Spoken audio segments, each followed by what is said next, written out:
Ready?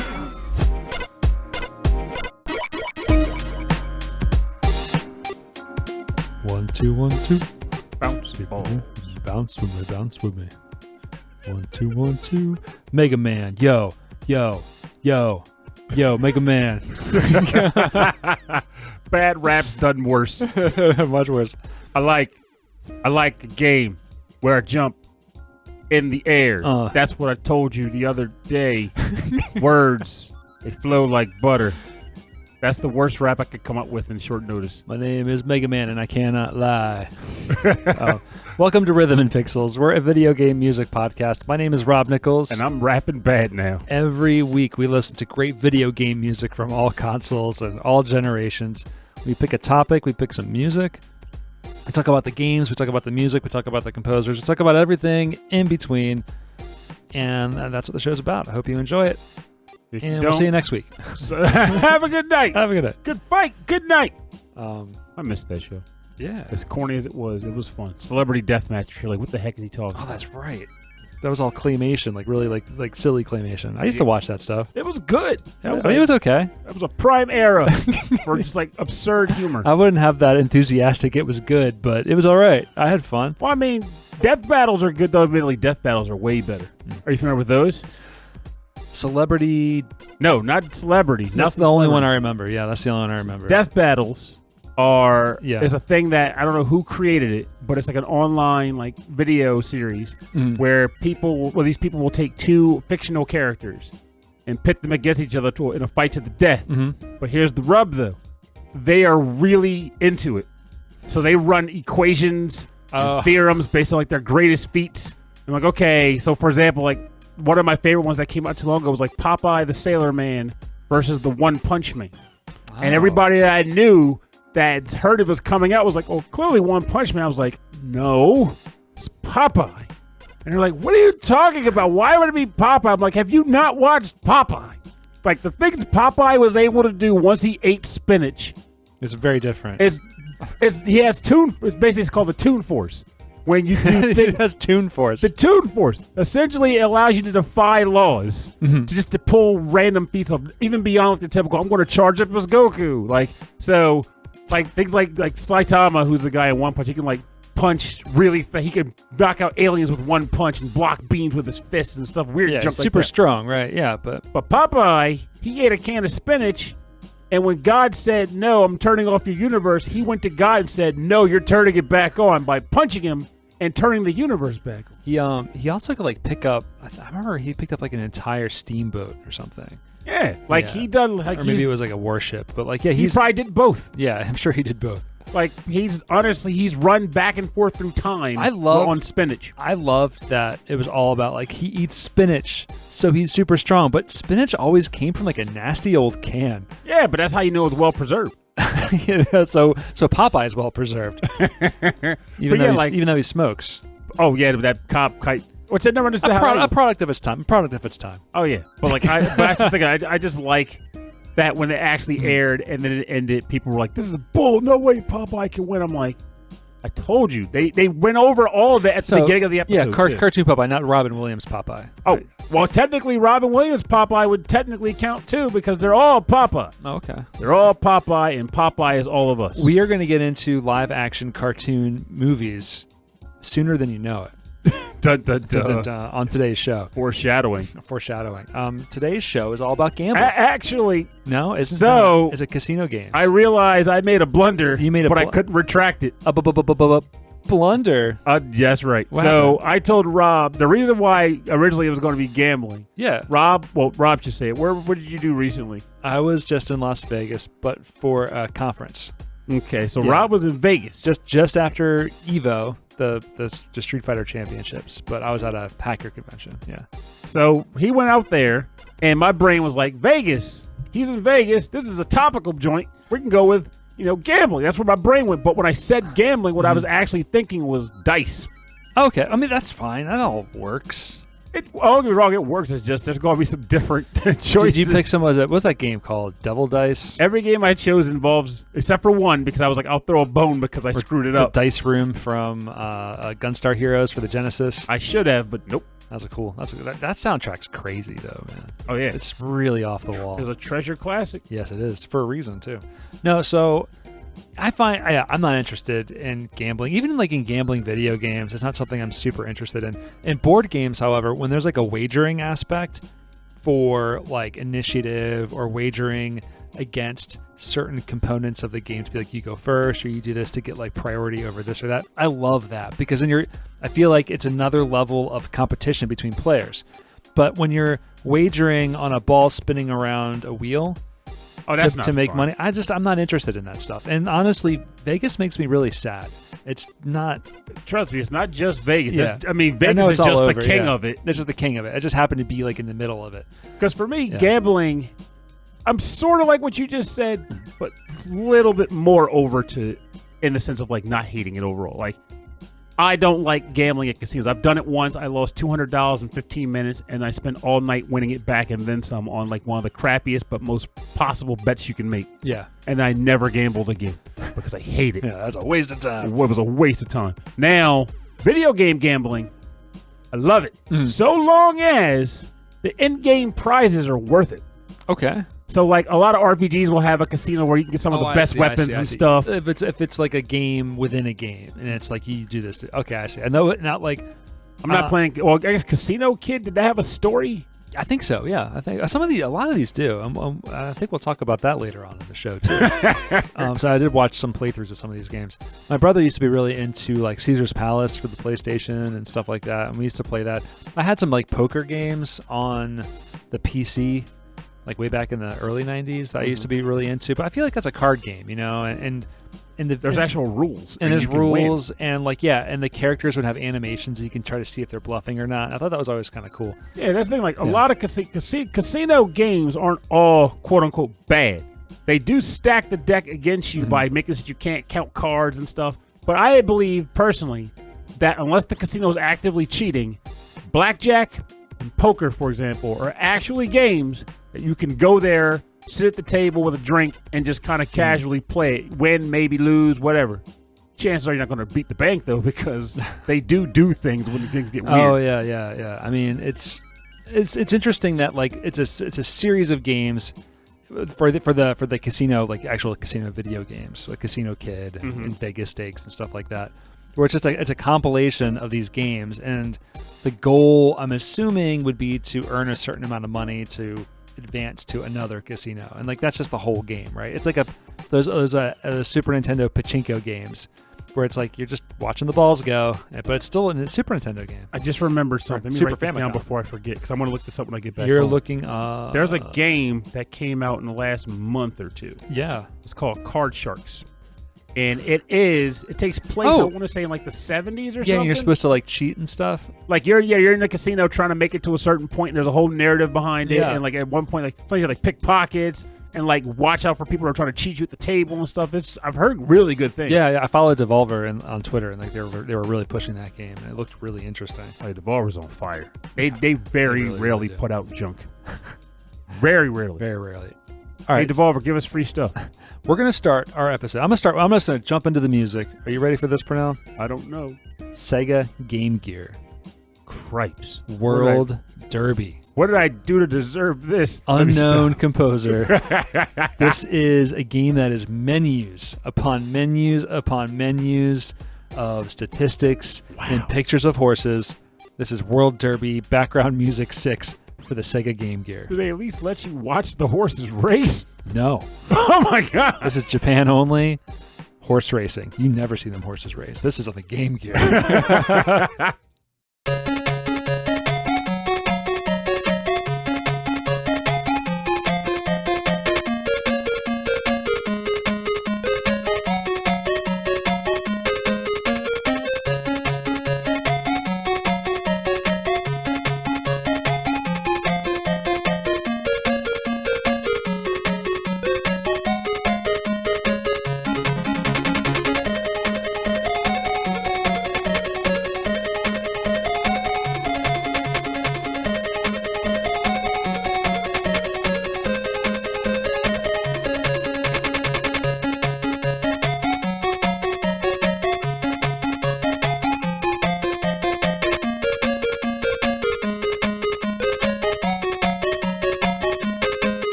You're into this one.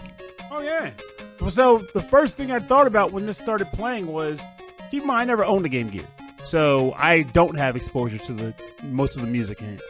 This reminded me of what I would hear on a Neo Geo Pocket. Yeah, I think there's similar sound chips in that there's similar number of voices, and it's only square waves, and the noise channel. It's the Game Gear. I think had very similar to the sound chip of the Sega Master System, if not the exact same thing, which was built into the Sega Genesis. And that makes it. I could also picture this in like a Sega Master System game too. Although the drum beat's really it's got like a good syncopation on the second half of the track, where like it's got a little like break beat in between. And oddly enough, the only games whose OSTs I've heard on the Master System are Phantasy Star 1, Sky Castle, and I know that bop, and Alex Kidd. Oh, okay. So yeah, I can totally hear like a similarity in that to this. So yeah, it's really nice. Yeah, so this is what's it called? Derby, World Derby for the Sega Game Gear. Unknown composer. Again, the whole game is in Japanese, so during the credit sequence, I couldn't figure out who the name was what. So that's okay. This is background music 6. Again, they weren't really labeled, so this could be during. I have no idea what this is during. But this is all menus. The playthrough on YouTube is all menu systems. That just freaks me out there because, I mean, to me, the thing that makes a horse racing game special is watching the horses and having the tension of waiting to see which horse is going to come up in the end. Like, there's that mini game from Legend of the Mystical Ninja from the Super Nintendo that I used to play a ton of, where you would go to, I think the only place you could play it was on stage 3, the amusement park. But you'd go into the booth, the guy said, you want to bet on some races? And you're like, sure. And it's like, you can choose the spread across the horses you want to bet on and how many shares you want to put on the bets. And then once you're comfortable, you push that button, and all the horses go up the gate. They take one lap, and they come to the end. It's like, who won the race? Oh, my God, it's Red Biscuit. Red Biscuit. Because honestly, they don't have names, but you give them names. It gets you into it. Like there was that horse racing game they used to have at Dave & Buster's. Where that thing was amazing to watch people play. Yeah, it was like you're like taking care of a horse, and you got a stable of them, and then you watch them all go. And like I think that's the most exciting part of this. But the thing is, like I feel like there was a little more because I remember. Like, when the races were happening, I remember people smacking the button like wildfire. Maybe even the jockeys. Or maybe it's maybe it's for the jockeys. Or maybe it's like when you're in an elevator and you're just like hitting the button because it goes faster, but it doesn't go faster. But like, do you remember the atmosphere they used to have? It was just like a smoking coffin. Yes. People were just lining the machines, putting out cigars, and drinking scotch, and just like managing horses. I haven't been to Dave & Buster's in a very long time. Now, maybe not since my bachelor party. Which, my bachelor party was at Dave & Buster's. Hey, it was a fun time. Which was great. I played Pump It Up, and I think they had a cabinet that had the Rockman battles on it. Yeah, I remember you were showing me that. I was like, I've never seen this before. I'm glad one of us remembers that. I must have been liquored. Yeah, I certainly was. Never doing that again. But like I sometimes miss those days because back when I used to play Pump Up at Dave & Buster's, on one hand it was terrible in the sense they had to pay for parking and it was a decent trip into Philly. But the positive was that when you were there on the right nights, people would buy you drinks. Like, oh, this guy's good. Here's what do you drink, man? Rum and Coke. Here, have a rum and Coke. Oh, wow, thanks. I know, but I've seen like on Twitter and on Discord people playing like recording themselves playing on public machines, like trying to get a score, and just horrible things happen with people messing with them. Oh, you know this story happened to me. Yeah. You want to talk about it?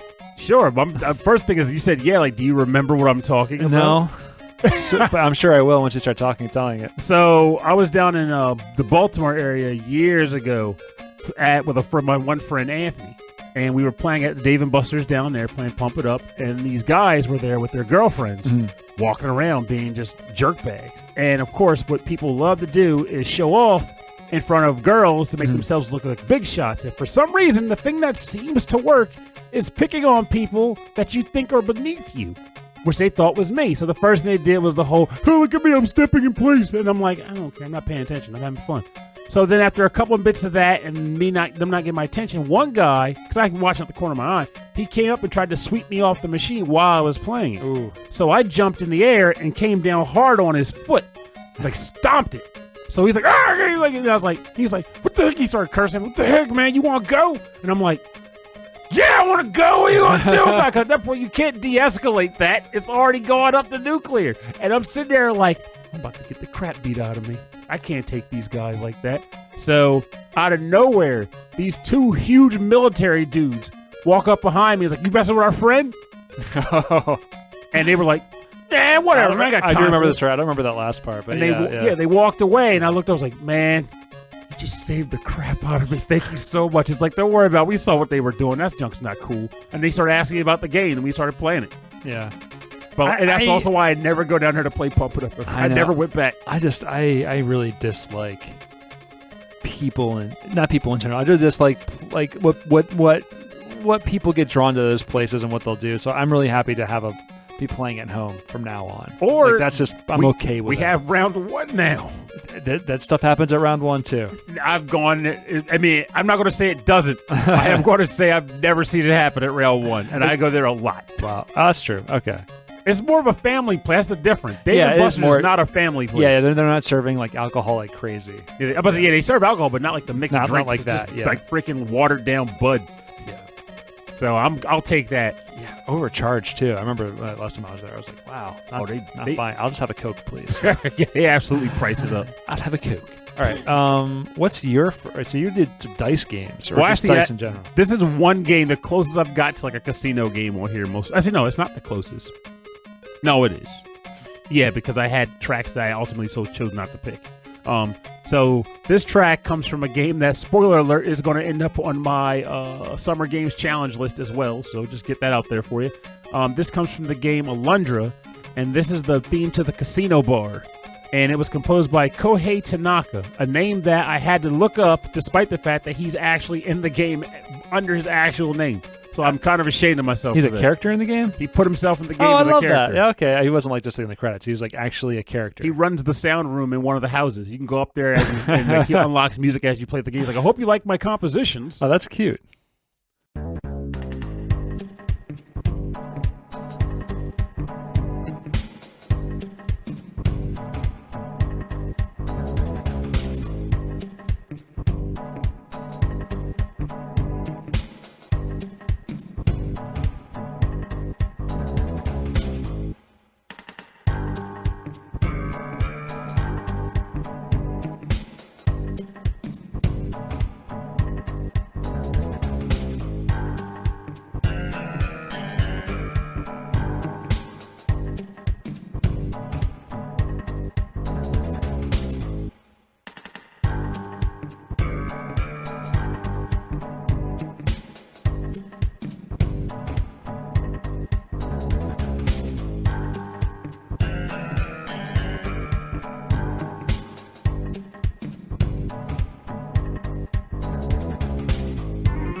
Welcome back. You're listening to Seinfeld at the end there. Oh yeah.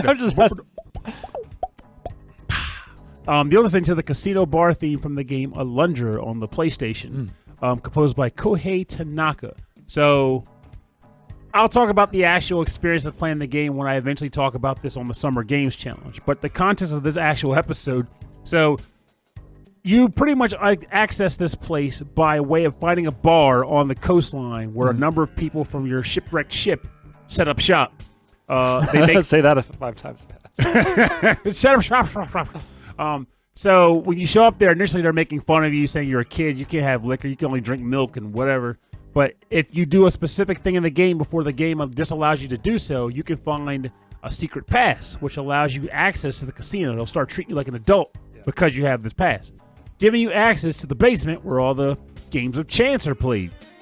Funny enough, this is one of the only games where there's like a mini-game casino where the majority of the games are actually skill-based. There's an archery challenge, there's a monster killing challenge, and then there's the one that made me say, screw this, I'm not going to get all 50 Gilded Falcons on this run. And that is roulette.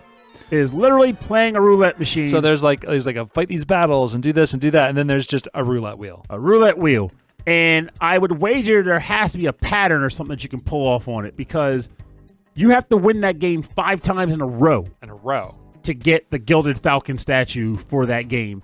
And without there being an actual discernible pattern, that would be impossible. So when I say win it 5 times, I mean win it once, twice, 3, 4, 5. That's once.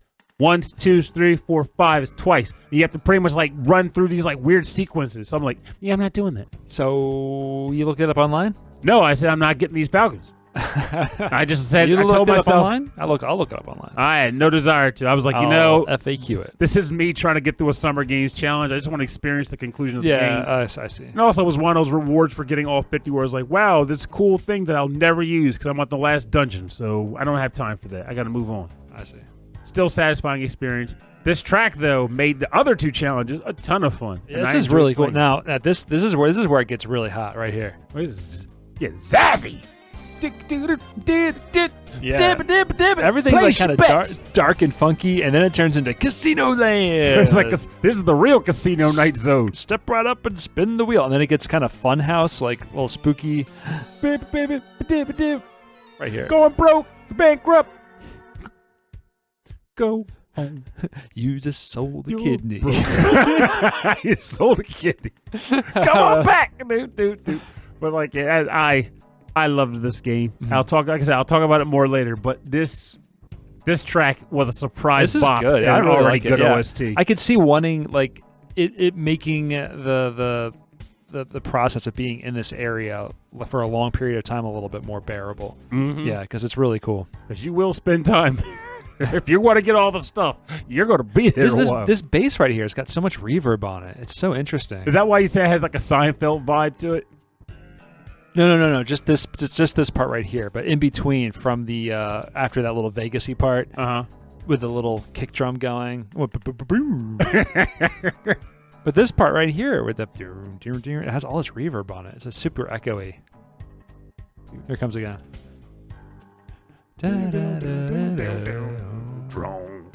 Yeah, it's kind of cool. It sounds like someone singing, or a piano. I don't know, like a weird synthy piano. And here we are back again. I tell you, this I like the whole song, but when this part kicks, I'm like, yeah, I'm in it. I'm excited, especially if you're in the middle of like the monster fighting challenge, and this part kicks like in it, energy, kick. It changes like the feeling of that whole fight, I'm sure. Yeah, this is a good time. Okay, do you remember? You know the Flintstones. They have a gay old time. A gay old time. They have lots of fun with dinosaurs in a dinosaur world. Okay. Mm-hmm. You remember the movie they made? The one that had John Goodman? It had John Goodman, who played Fred, and Barney Rubble was played by the guy from Honey, I Shrunk the Kids. Was it Rick Moranis? Yeah, Rick Moranis, yeah. Well, they made a sequel to that movie.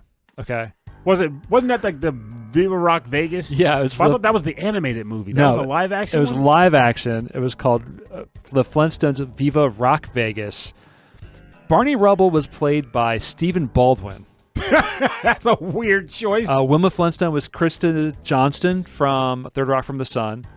Betty Rubble, Jane Krakowski, that's awesome. Jane Krakowski, she played Jenna Maroney on 30 Rock. Okay. And she was also in The Unbeatable Kimmy Schmidt. She's really, really funny. Oh, yeah, I've seen her. I think she played in...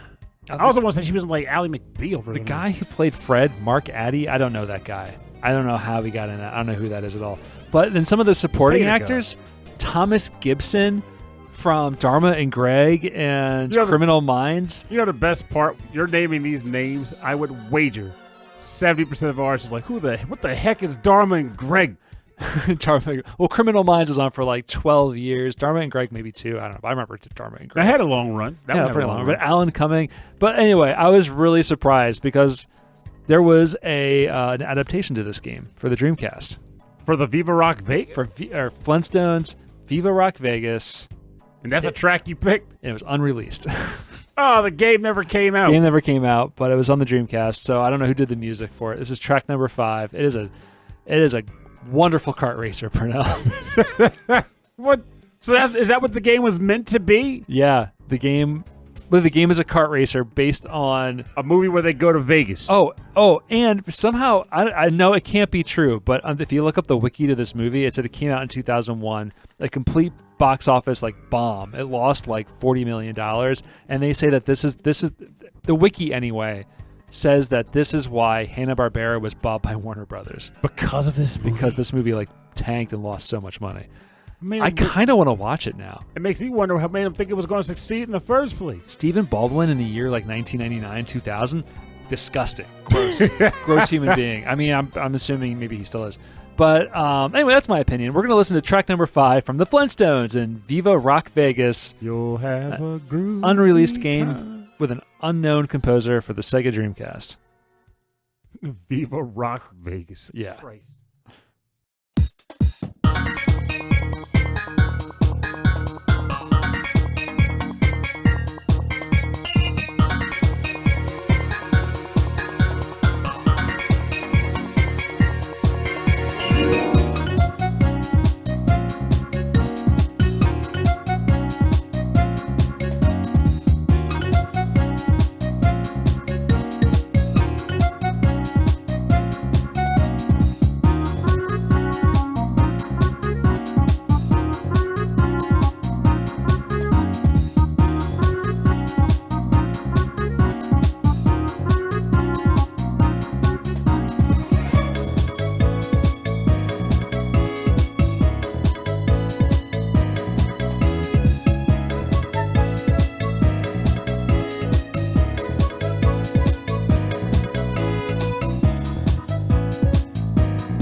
This is a good track. This is a smooth track from the Flintstones in Viva Rock Vegas. And Viva Rock Vegas. I'm sure there's a version of that song in this movie. I cannot wait to watch it. So you're officially going to watch it? If I can find it, I'm sure it's somewhere out there. It's this is an unreleased game for the Sega Dreamcast, an unknown composer. This is just track number 5 that I was able to locate. This is a surprisingly smooth soundtrack. It has like a Sega quality to it. It feels like Ridge Racer, but mixed with like those marimbas from a Hanna-Barbera cartoon. Uh-huh. I wonder if that's what they were going for. It's a cool... Just racing to this track is where I'm thrown. But then again, it might not be a racetrack. It could be a Menus theme or like maybe a story sequence where like they're trying to pay off Barney's debt. I don't think so. There were tracks that were like shorter story sequences that had a beginning and an end, and this definitely loops, and it feels like racing music. Boop boop boop boop. I don't know. It could be enter your name. You did well. Enter your name. Pernell, you rapping good. Enter your name. You mean Pernell Stone? And you're like, okay, P... Or is it Pernell Rock? E... L... Oh, darn it, backwards. What's the word? Rub. Okay, P... E... Wait, I only have 6 letters I can use. I gotta rub that. Nope. Oh, you're P now. That's just the letter. That's it. But yeah, like I don't know. I feel like when it comes to racing games, I'm okay with lighter themed music, like light-hearted music. Mm-hmm. But I need to have momentum still. Like, does this not have enough momentum for you? This sounds good on its own right, mind you. But I see it for me for racing games. I need like that cruising music. There were outrun cabinets at the convention I was at. Like everyone had like different like ways to get people to come see their vendor booth. And this one guy, I don't know, maybe he had them at home or maybe he knew somebody who had them. They were Outrun 2 SP tournament cabinets side by side. And I was like, wow, that's amazing because it's not only Outrun, it's 3D, it has drifting and slipstreaming, all this other fun stuff that Sega racing games have. but it's got arranged versions of the original Outrun music in it, like Magical Sound Shower, and Last Wave, all that stuff, and all that is like this. It's like super smooth, It's kind of. So you're saying it's KVGM worthy? Yeah, I mean, for me, like, I need cruising music. I don't want like that. I don't need like you know what? I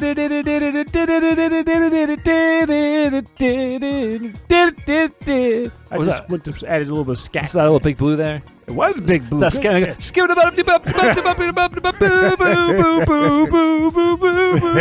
I'm the scat dog. I'm the scat falcon. Scat falcon. That's what I said. Scat dog. I don't know where that came from. I'm sure there's one F-Zero racer is themed after a dog. I don't know. Okay, so here's my we have to make some predictions about the movie, right? So why they have to go to Rock Vegas because company trip. Fred Flintstone won an award and they're taking them to Rock Vegas. I can see that. And he's going there and he loses everything at the tables when Barney Rubble's trying to get him out.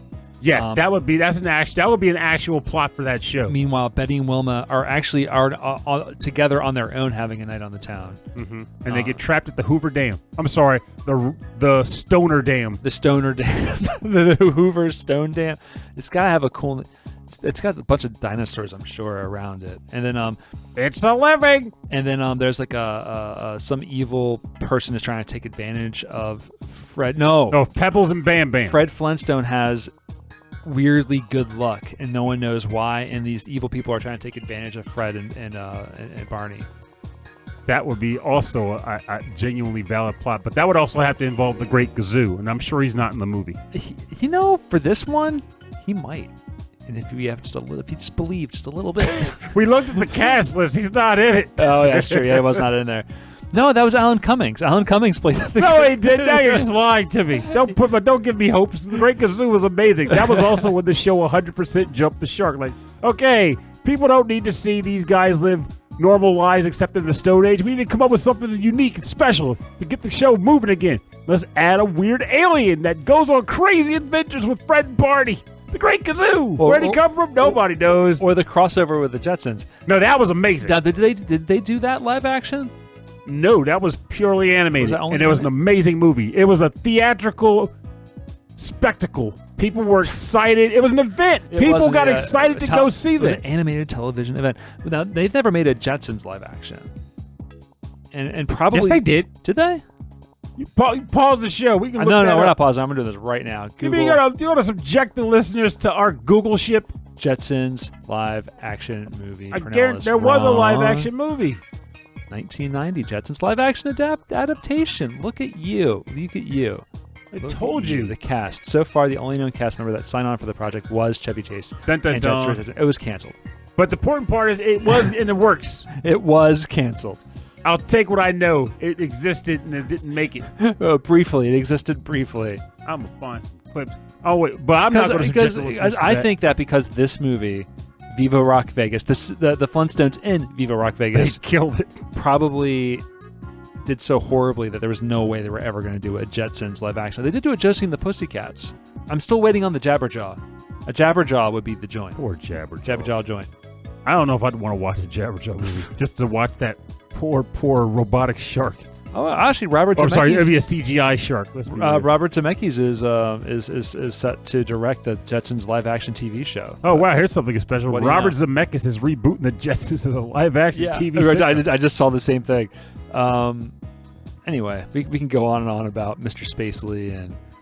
Jetson! But it was the same thing with... Outright employee abuse in that darn show. Didn't Fred Flintstone have a boss, too? That was also me. That's a capitalist dream, that show was.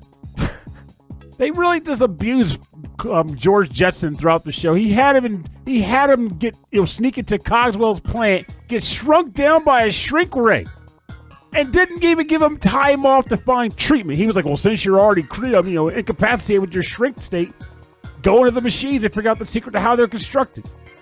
You're the incredible shrunken employee. You'll make me millions." Like, crap, it's a cartoon, but I think back on that show, I'm like, they abused the crap out of George. They did. Poor man. That poor man. He just wanted to thrive in the future. They had flying cars, hovering houses, tons of... And also, did you know the dystopian truth about the Jetsons? Supposedly, the reason why they were up there they were is because the world below was unlivable. Yeah, it had to be. It was like a... they did that in... not Blade Runner. They did that in the movie with Bruce Willis and... Stone Runner. Yeah. Featuring Fred Flintstone. He was a replicant, but he was a rock. He was a golem. All right, I'm done with these jokes. Move on to your next track. We're over. All right, so this track, actually, now we're getting to the area of the episode where I was like, this is the theme I'm going for. Okay. This comes from the game Dicey Dungeons, which I swear I picked for this, but I couldn't find it on our list. So it's going to be weird if I'm picking the same track again. But this is called Step Right Up, and it's composed by Chipzel.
Welcome back.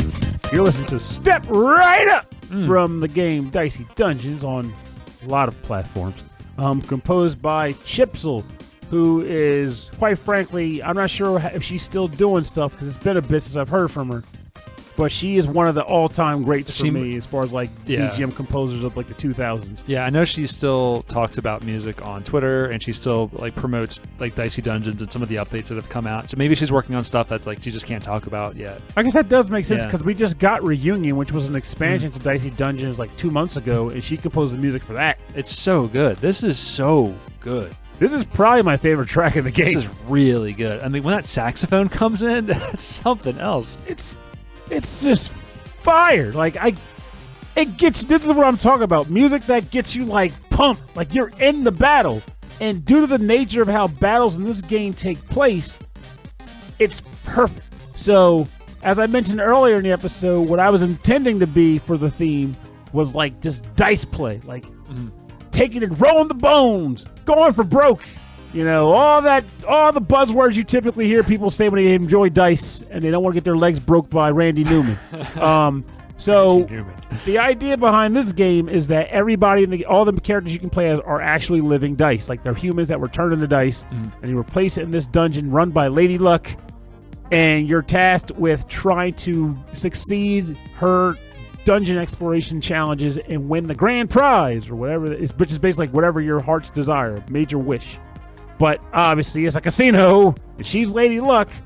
The odds are not in your favor, which means you're meant to like die there or just be stuck in like a sense of sort of purgatory. Yeah. So you're walking around these dungeons, getting into battles, and whenever you get into a battle, it's all done with dice. Both you and the opponent are throwing dice to determine what numbers you have, and then you have to slot those numbers into cards that represent your attacks. And you have to have the right numbers to apply to the right cards. So, for example, you might have a card called like, let me see, like say Spiked Shield, where every even number on there adds to your is an attack power value, but every odd die number there is like a defense buff. So if you roll a 5, you get 5 defense. You roll a 6, you do 6 damage. Or you might get one where it's like you roll 5, you can roll 1 through 5 to determine damage.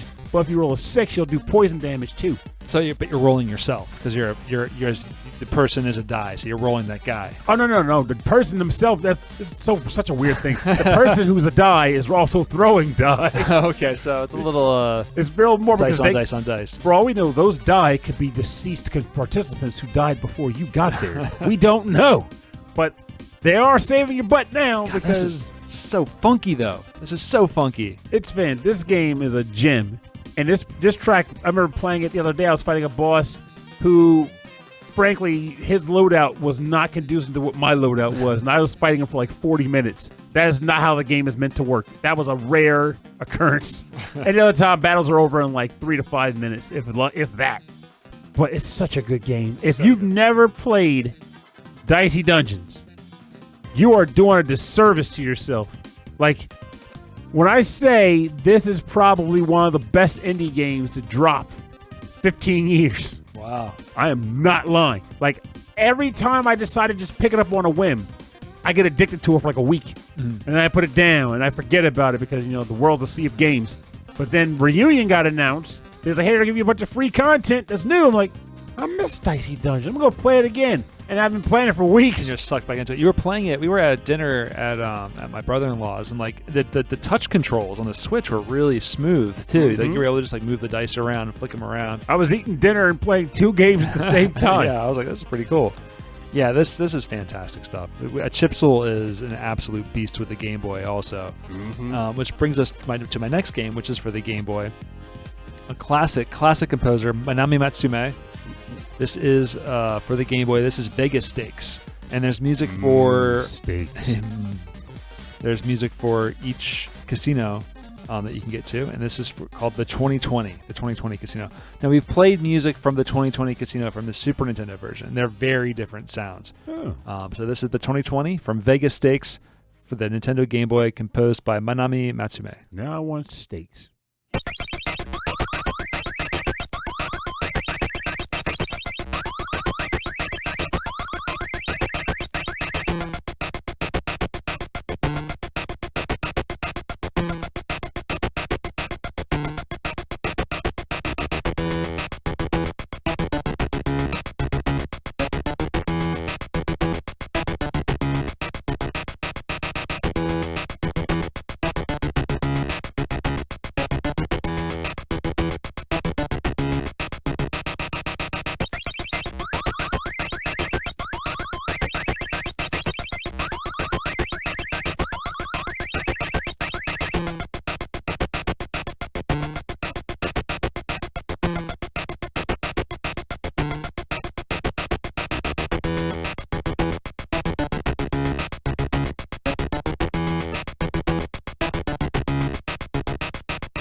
Yeah, it's a little bit like Pac-Man getting killed, but like in a really funky way.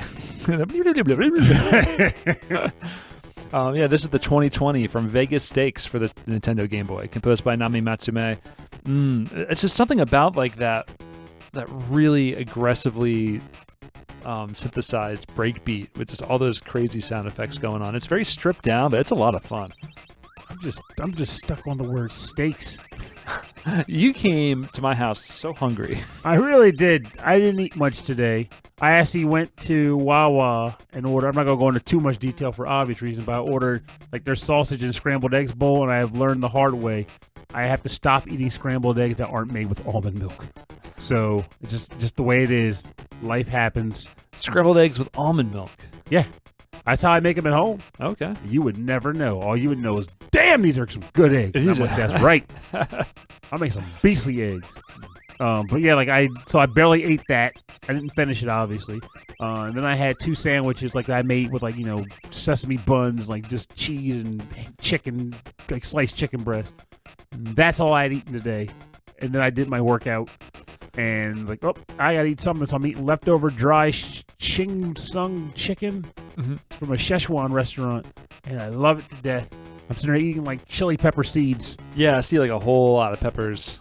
Oh yeah, over there. I'm a man who likes spicy things. Though, as I also know, as I get older, it's getting harder to do too. I bought Pringles. Pringles put out a series of Hot Ones potato chips based off of the Hot Ones TV show. Okay. They were limited edition because, of course, every freaking thing is, which is also why I bought them, because I only eat limited edition chips now. You only eat chips if you can have them once and they're never made again. That's right, because I am a gourmand. No, so then afterwards you'd be like, so what's your favorite food? Well, it was limited edition. You can't get it anymore. But there were these potato chips. They were fantastic. You can't get them anymore. Hey, you joke, but what was it? I hate that I'm admitting to this, but what was it? People talk about Girl Scout cookies and what their favorite one is. I'm always the guy that's they're like, what's your favorite one? And I'm like, well, technically, my favorite one was discontinued. It's called Thank You Very Much. Thank you very much. Thank you very much. It was Thank You Very Much. It was a limited edition cookie they put out to celebrate a milestone in the Girl Scout cookie age. And I'm like, I want these cookies. They're so good. Now, I booked our hotel for Connecticut based on if there was a free continental breakfast. That's a very good reason to do it. Because oftentimes there isn't, and it's way more money. Because I'm like, I don't usually eat that much. I'll eat if it's out there, but I can't eat if it's $15. I'm like, that's a lot of breakfast. And the thing is, it's even worse when they do the whole thing where they entice you. They don't tell you whether you get one or not. But if you go up there in the morning to check, and they got the lady at the counter, all the food's on display. You're like, oh boy, continental breakfast. You walk in, you're like, whoa, don't make me break your legs. So we're gonna buy those plates. So I'm gonna sit down. I'm gonna get some cereal with some bananas, maybe a little something else. But we're gonna bring a Tupperware with us, right? And we're gonna get lunch out of this. I thought that would be the sort of thing I would say. You're being Captain Cheapskate. I thought that was my job. I'm just being frugally minded, Pernell. Just watching out, watching the podcast. Bottom line, Lord Rob Frugal Rob. I'm sorry, Frugal Stone. But no, I'm excited about that. I don't know why. I like free big breakfast. It's kind of cool. And I like sneaking food into the theater. Yeah, we can do both. We can go see a movie while we're out there and sneak food in. We'll be hanging out with all the podcast buddies. I'm looking forward to. I wonder if we should record a show while we're up there. We're going to be doing so many shows. We are recording shows up there. I mean, we're doing 2 shows at the con, but I wonder if we're doing anything at Ed's house or something. He might. I don't know. It should be just a random riff round. Yeah, or something. Not even a real show. I think we should just do that. We should just do bonus content. Yeah, just talk Embassy about random content. stuff. Yeah, that would be fun. I actually would prefer that. Yeah, it wouldn't be a matter of riff okay. So this episode we're going to discuss Yoko Shimomura. I'm like, no. How about so? What is your favorite composer? Oh. Why did you choose them? Well, because they put some basic licks on. You know how there's riff tracks where it's it's Mystery Science Theater, but you can you turn on, so you watch the movie and then you play the podcast back, so you can listen to them make fun of the movie as it's playing. We listen to our own podcast. What we do is we go online and we find a Let's Play on YouTube of a game, and then we riff on the gameplay. That's something I would do. Because the thing about it is that first and foremost, anybody who knows me knows that everybody is all about just having fun and playing the game. But at the same time, I'm human, and I have watched people, friends and foes alike, that are playing a game that I've played, and I'm like, Why would you do that? Don't go in that door. It's where the Terminator is. The Nemesis. He's going to eat your face. We'll use the embassy studio for our own purposes while we're up there. My voice is gonna be so dead by the time we get back. Anyway, we're on to your final track. Okay. So my last pick is from a game that maybe one other listener has ever heard of, and that's fine because hopefully more people will play this game then. So not me. You've never heard of this game. If you have, I'll be surprised. Let's find out. Is it a newer game? Okay. It's not old either, but it's more like last gen. This game is... So it's new. No, it ain't new. I live in a world where I get new crap every week. I don't even know anymore. This game is called Children of Zodiarcs, and the track title is called Cornered and Outnumbered. And this is produced, unfortunately, by one of those sound composition boutiques. So it's just Vibe Avenue.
Welcome back. You're listening to Cornered and Outnumbered from the game Children of Zodiarcs, released on the PlayStation 4, composed by sound team Vibe Avenue. So this is a game that I didn't really pay much attention to when it first came out. Didn't even really think much about it. But Matt, formerly from Rare Candy, got a hold of me one day, was like, hey, Pernell, you check this game out. This is 100% up your alley. I'm enjoying it. I know you'll like it too. So, of course, I ended up looking it up after you suggested it. Immediately purchased it. And did the Pernell thing. You know what I'm talking about. You did not play it. I played a little bit, put it down, and got sidetracked. But now I'm playing it again because I remembered how awesome it is. So how does this fit in to the dice and to the gambling? Gambler. I'll see him dead and defeated. So in this game, it's actually a strategy RPG. You move from level to level and like skirmishes where you have movement range and attacks and all. But all of your attacks are cards, and all the card stats and like what you can play is determined by dice that you roll. Oh. You equip dice. Like your equipment is actually dice you equip, and each die has different die faces. So when you level up to a certain point, you unlock more dice slots. So eventually you're rolling like 6 or 7 dice at a time, and you're getting die rolls that determine how much damage you do, how much defense you get, if you get an extra turn, any special moves you can pull off. Like, so your card might have this one attack, but if you get the special roll, you'll get the added bonus effect to it, and it's good. Like, I like the combat. So like, it's something to be said about you're fighting a guy. Yeah. He's got 15 hit points. Your card can roll for 13, but if you get the special bump, it'll do 16 damage. So you're like, do I, heal with the character because they're about to die? Do I heal myself just in case I screw up the die roll, or do I go for gusto? Do I go for the goal? It feels like a solid tabletop game. Yes. Yeah. And the game companies call it Cardboard something, Cardboard Utopia. So like, I think they were intended to be like, this is a video game or board game in a video form, but with all the narrative bumps and animations and all that good stuff. And I'm down for that, because even though I love playing myself some board games, there are certain times where I'm like, I'd rather play a video game of this. Gloomhaven, once you've gotten a taste of the video game version, you would never want to bother with the board game version if you can help it. Who's the publisher of Scythe? I don't even remember. In a Scythe, and they also... I know there's a digital one. Yeah, and they also did... Asmodee, or... No, and then they also did the Bird one. Birdemic. Oh, Stonemaier. Stonemaier, yeah. I feel like Stonemaier makes games that were more suited, almost more suited to a video game format. Well, I think it's Wingspan, I think it's tabletop, where even though the app is very effective and effective, efficient and effective, I'd rather play that on the table because it's manageable. It still feels video gamey to a way. Scythe is super video gamey, like you're playing for specific trophies or for like achievements as you're going through the game. And actually the way you move the pieces is like you're sort of doing. Like moving things and not cooling down, but like it felt very video gamey to me in a way that, okay, this would work in that way. I can see a lot of mistakes humans can make during this play. Well, think about for me, like when I think of like better in a video game, like I feel like on a tabletop analog setting, the potential to make human mistakes is part of the package, right? Sure. And also moving bits and pieces here and there, that's also part of the package. That's why you play them. You like moving bits around. Yeah. But you take a game like Gloomhaven, or Neuroshima Hex, if anybody's heard of that, and you realize just how fiddly and how much setup the game requires just to get going.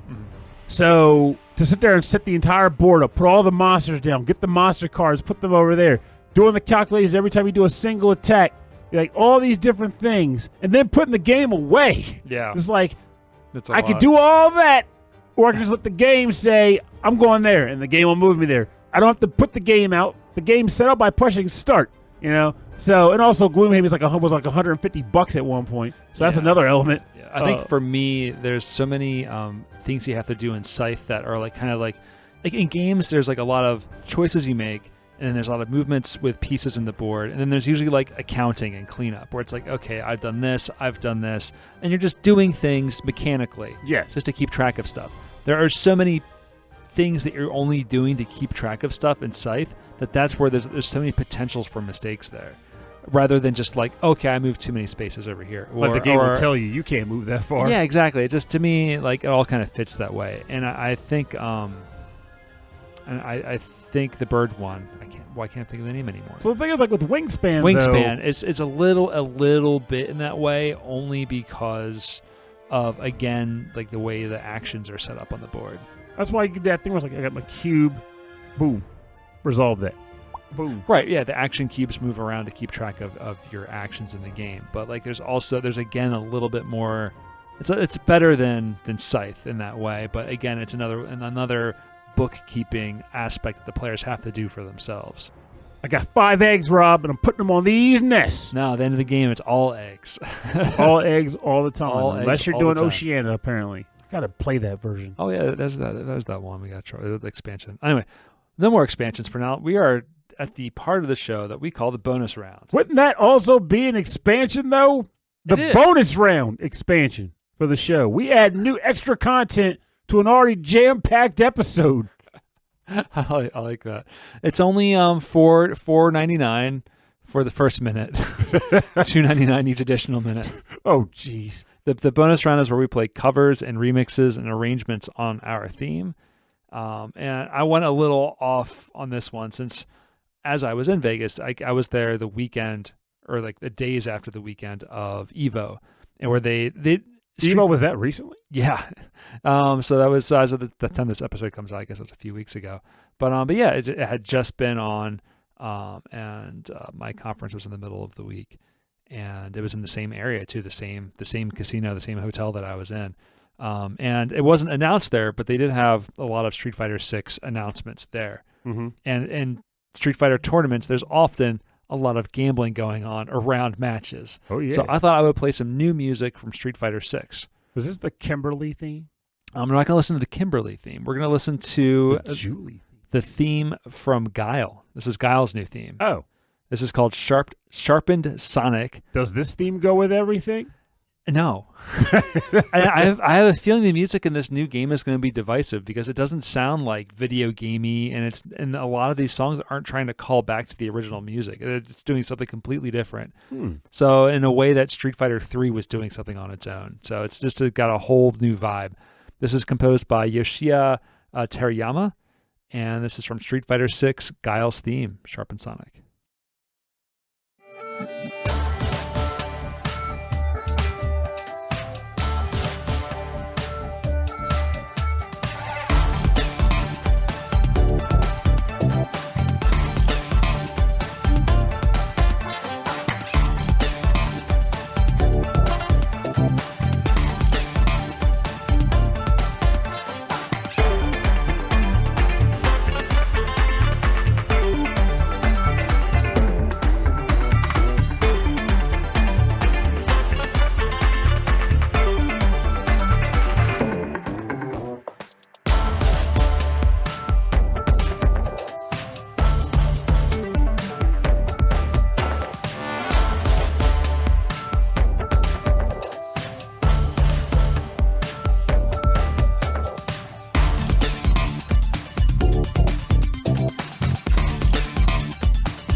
The Shredded Cheese Authority. No, that was Sharpened Sonic, Guile's theme from Street Fighter VI, composed by Yoshiya Terayama. For all we know, he could be a Shredded Cheese Authority. We don't know that. The shredded cheese could go with everything, Pernell. Yeah, very different like vibe, style. I think the whole game is going to be completely different. Which is nice. Admittedly, though, because I guess maybe it's because it comes after the likes of like Street Fighter 4, but I could totally see this track playing over a Street Fighter match. Yeah, but for Guile, it's very different.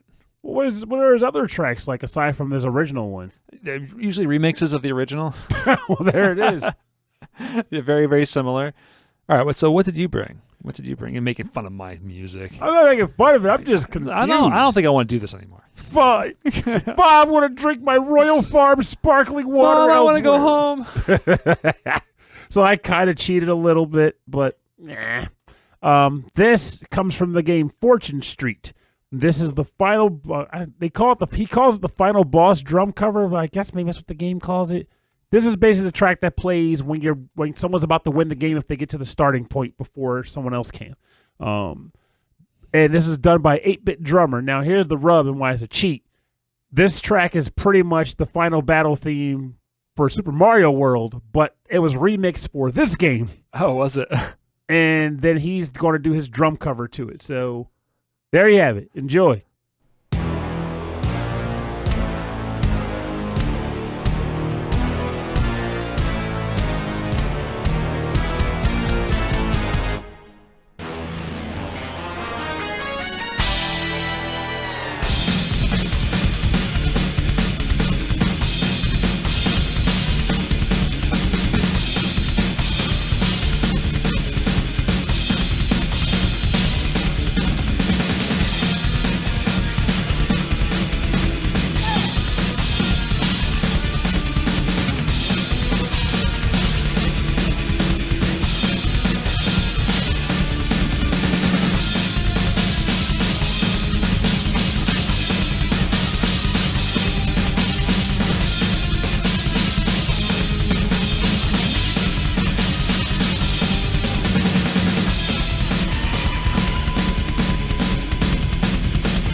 Welcome back.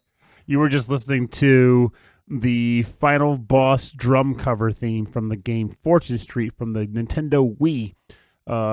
Drummed out very well, mind you, by the 8-Bit Drummer. For what I could tell, he did that on like a live stream or something. Yeah, he tends to do these things on Twitch. So I guess it's twitch.tv/the 8-Bit-Drummer, the number 8-Bit Drummer. The funny thing is, like, I was looking for 2 other games before I stumbled across choosing to choose a track from this game. And on one of the 2, he came up for something completely unrelated. I was like, wait a minute, who's this guy? I never heard of him. But when I went to look at it, it was just him on a live stream playing the game with the person. Like, oh, crap, this... I want the music. I don't want the gameplay view. So I was like, okay, how about this game? I went looking for Fortune Street. It's like, wait a minute. He covered music from Fortune Street. How wildly coincidental is that? Yeah, so he'll take like the original music, usually played off YouTube or something else, and then just drum over it. And like he's really, really good at it. And it's really, really fun to watch him because he gets super into it. Yeah, he does. Really, really the fact that he can keep up with this song, because this is a fast drum beat. And he was really like on point with the music too, like on the tempo. So he's really, really talented. So Fortune Street is a sort of game, like I've mentioned on the show in the past, I'm sure, but to me, Fortune Street was the game that kind of fixed Monopoly. Like it's still Monopoly. You are pretty much going from spot to spot, purchasing properties and then mortgaging them or having people pay you if they land on your spaces. But you roll the dice, you get alternate routes you can take. Sometimes you have cards that can augment like where you go on the board. And also passing go is not simply passing go. You pretty much have to go collect a bunch of symbols on the board. Oh, okay. In order to actually get back. So if you want to avoid a section, so long as you're okay with never passing go, you could avoid that section of the board forever. You might go broke though. It looks like the music in the game is all from other Nintendo games. It is because it is not all Nintendo games, just specifically Mario, because Fortune Street is a combination of characters from Mario and Dragon Quest. Ah. So there's also Dragon Quest music in the game too. So I actually imported it for the Nintendo DS back in the day and printed out translations, like translated instructions, so you can play through it, yeah, translated menus, translated item descriptions, everything. I was into this stuff. And then there's like, we're finally gonna release it in English on the Wii. I was like, give me! I want it. I'll buy it again. I will buy it again because now it's in English. So you have an import Fortune Street somewhere in your house? Yes. Oh, that's pretty cool. I have the Fortune Street DS import. And I actually did play games with my friend TF and I. We used to actually do like link-up games over it. Oh, yeah? Oh, yeah. Like, did you have to have translations too? Yep. None of us could read Japanese, Rob. We were struggling, but it was a fun struggle. Well, for more information on the bonus round and on Pernell's struggle to read Japanese, go to rhythmandpixels.com. We'll have links to the artists' Bandcamps and SoundClouds and everywhere where you can get the music and support the artists.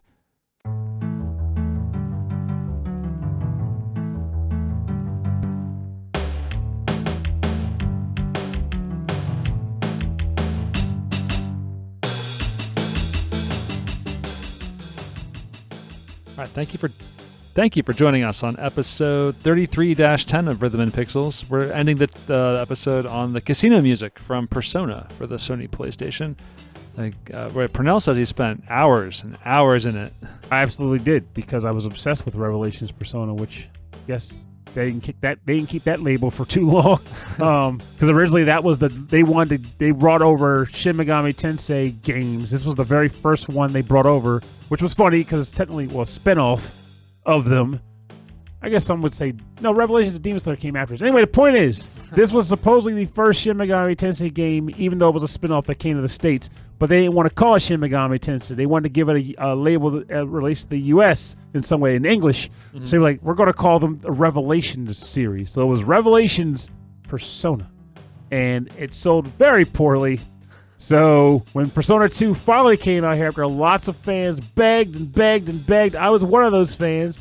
I actually was very annoying to their PR manager at E3 one year. I was like, I got a pass. I'm here. Put Sky Gunner down. Where's my Persona? Why did you not bring over Innocent Sin? And he was like, I was like, was it Hitler? It was Hitler, wasn't it? And he was like, well, kinda.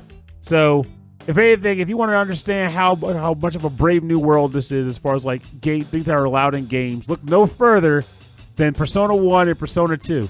Because, what was it? It's just me naming random stuff that were in the games that we were like, this is why they didn't want to release it here. The fans didn't care, but they were like, they thought it was worried about a PR thing. It was like, the final boss of Innocent Sin was Hitler. Okay. There was like a lesbian relationship in the game, which back then it was like stupidly taboo. Right. Why, I don't know. They still had issues with the fact that one of the kids, he was like, well, he was black in our version of the game, but in this version of the game, he comes back, but he's still white in this game. What do we do? I don't know. Long story, if you ever want to look at just a horrible localization, look up Revelations Persona. Probably one of the most terrible localization jobs ever done, and I still love the game. Good soundtrack. It's a great soundtrack. It's a great game. Well, I mean, let me rephrase that. Anybody who's played it would tell you it's a terrible game, but back then, when I was playing it new, I loved it. Well, I mean, I guess this is early days of localization, especially for such a Japanese title. Absolutely. Yeah. They had like names in Japanese. They had to make like fake English names. Like, this is called the Smile Mall.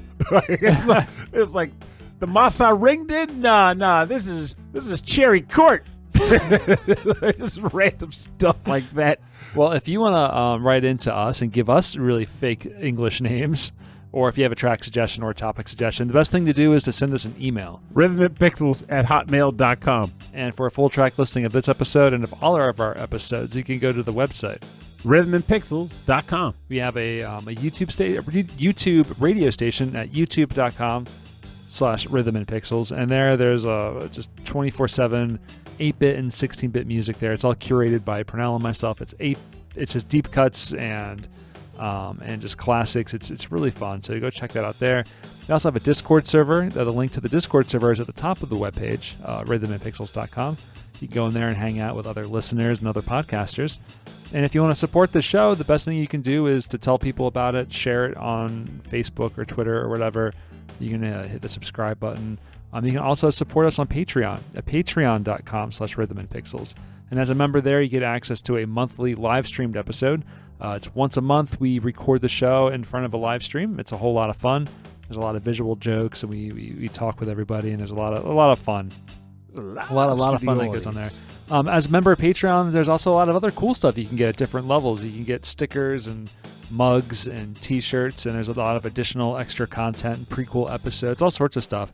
And at the end of every episode, we like to thank all of our members who are at the highest levels. So we'd like to thank Brooke and Frankly Zappa, both of you. Huge thumbs up. Thank you from Robin so Pernell. much. Thank you so much. I want to thank the number one. I want to thank GameFan44, Kristen. Thank you so much. And Mike Myers, and Tyrionator, Elf Person, Vashin8060, Alex Messenger from AVGM Journey, a fantastic podcast, Andreas Milberg, Brian Pitt, Cameron Worma, Carlos, Kung Fu Carlito from the Heroes 3 podcast. I am not shaving my eyebrows. He wants you to shave your eyebrows? Yes. It was a joke reference. Oh. If he listens to this, he'll hear it and go, "Oh, I remember telling." I heard if you shave your eyebrows, you lose like 5 years. Like you look 5 years younger. No, that's a lie.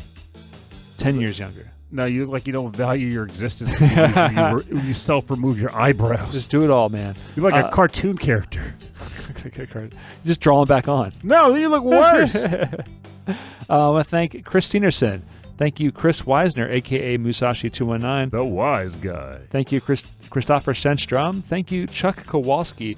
Thank you, Davy Cakes, David Taylor, Enchilada Rigol, Harold Howard, Triple Jeff, Justin Schneider from XVGM Radio, Keith Shusterman, Martyrus from ReVGM podcast. Thank you to Dr. Michael Bridgewater. Thank you so much.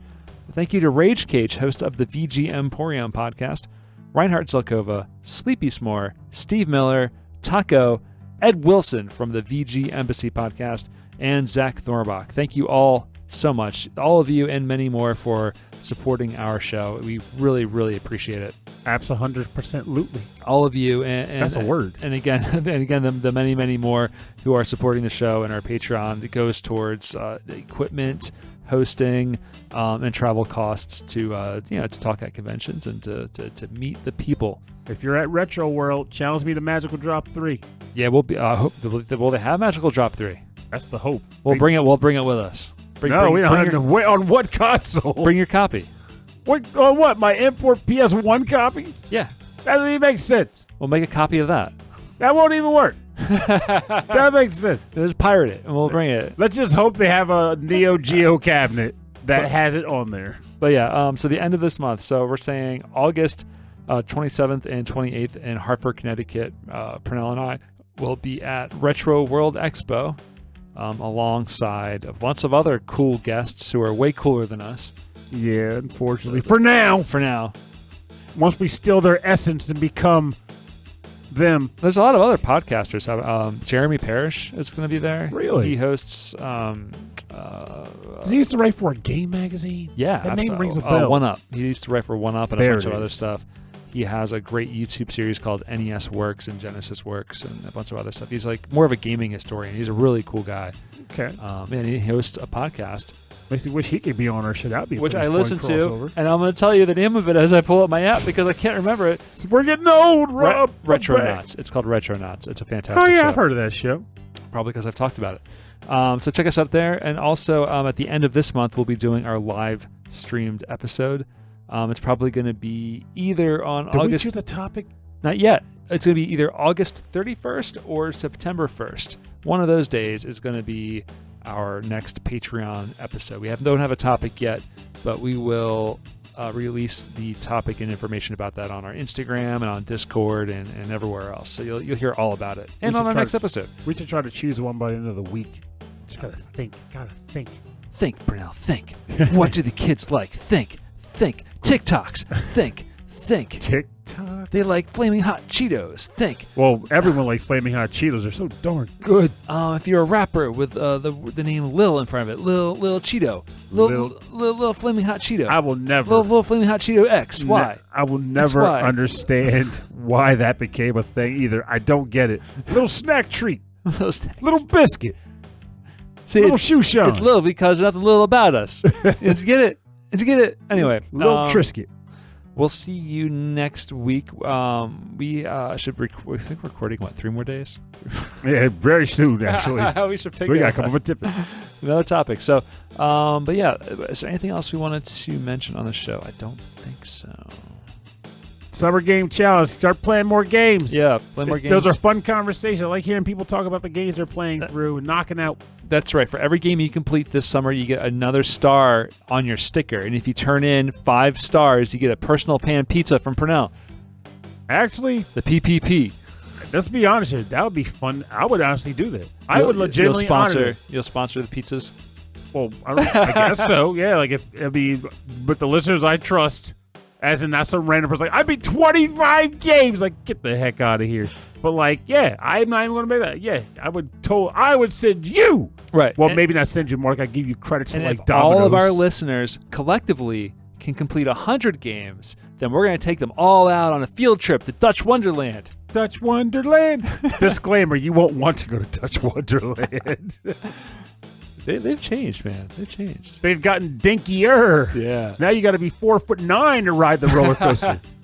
Anyway, thanks everybody for listening to the show. My name is Rob Nichols. And I'm Pernell. Have a good week. And remember, gambling, if this is me, let's be real, I'm not doing it because I like my money too much. But with that said, if you're playing games with friends and you just want to, make it a little spicier, a little more interesting, or heck, even if you do just have the need to go to, Atlantic City and just feel the rush of pocket dice or whatever people want to call them, just know that addiction is real, stupid decisions are real. Come with an amount of money you're willing to lose in mind, and keep your credit card and your bank account away from your pockets. Yeah, this is legitimate, real advice that a counselor would give you. I would know because a counselor totally would said that to me. But anyway, the point is, don't be stupid about gambling. I don't want to hear anybody writing into the show talking about how they just put their house up for sale because they had to refinance it or whatever to pay off their gambling debts. We like you guys too much for that. Have a good night.